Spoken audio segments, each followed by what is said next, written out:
Cameron.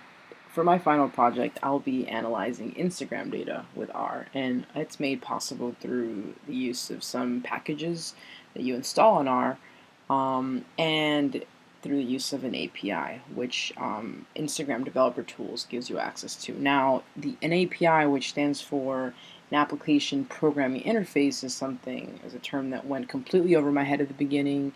But through the help of this tutorial, which is authored by Julian Hilbrand over at thinktostart.com, he gives you step-by-step directions on really how to gain authentication, build an application with Instagram developer tools and the API, and get access to Instagram data, Instagram user data, and parse it through R so that you can visualize it later. So to start really, you know, to get a breakdown and understanding of what an API is, it's really a tool or tools that live online that help developers make it easier for them to collect information or share information. Let's say that I had a really good idea for selling interactive maps online. That meant that I would have to manage and collect all that data by myself, or I would either have to pay other people to collect that data for me. Now, so that means you often have to rely on others to perform these functions that you may not be able to do by yourself.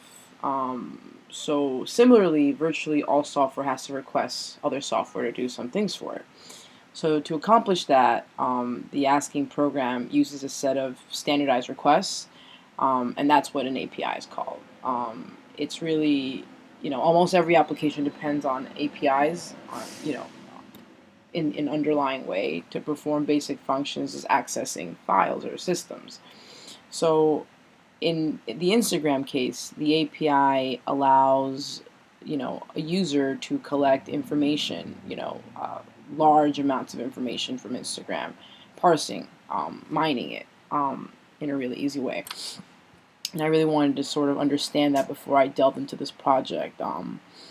So really, you have to create an application, and so since this application has already been made by this author Julian, I followed his steps, and so I signed into the Instagram developer site with my own Instagram credentials, and that allows you to create a client ID, a client secret, and all these things, go go over my head, but these are necessary things that you need in order to authenticate or sort of get permission to pull data from Instagram using R.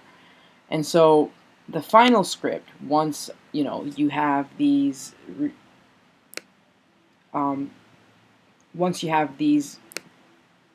modifiers here, these are things that are going to differ. If you, let's say that you were doing it, you would have to get a different client ID, a different redirect. These are things that are different if you were to be doing this yourself. And so when I pull my script, and so this is a completed script, it's taken forever to get it to work, but once you get it to work, you save it, and so you can reuse it, and you plug it into R.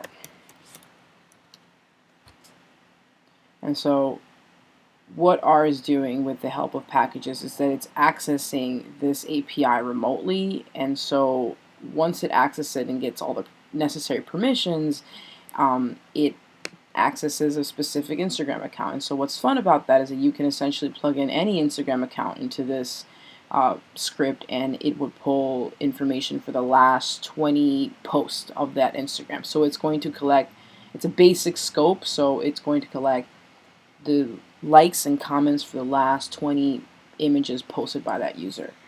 And so if we do this and paste that, it's going to grab authentication from the API. The browser tells me that the authentication is complete,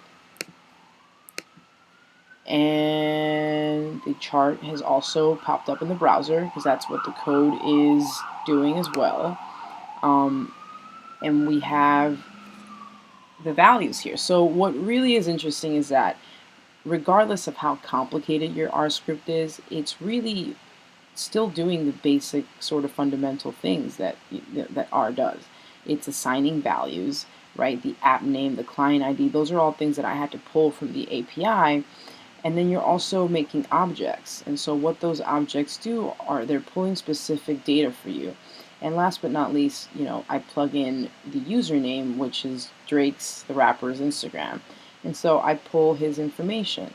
And if you see here, it's also made a data frame for me. So if I click on this table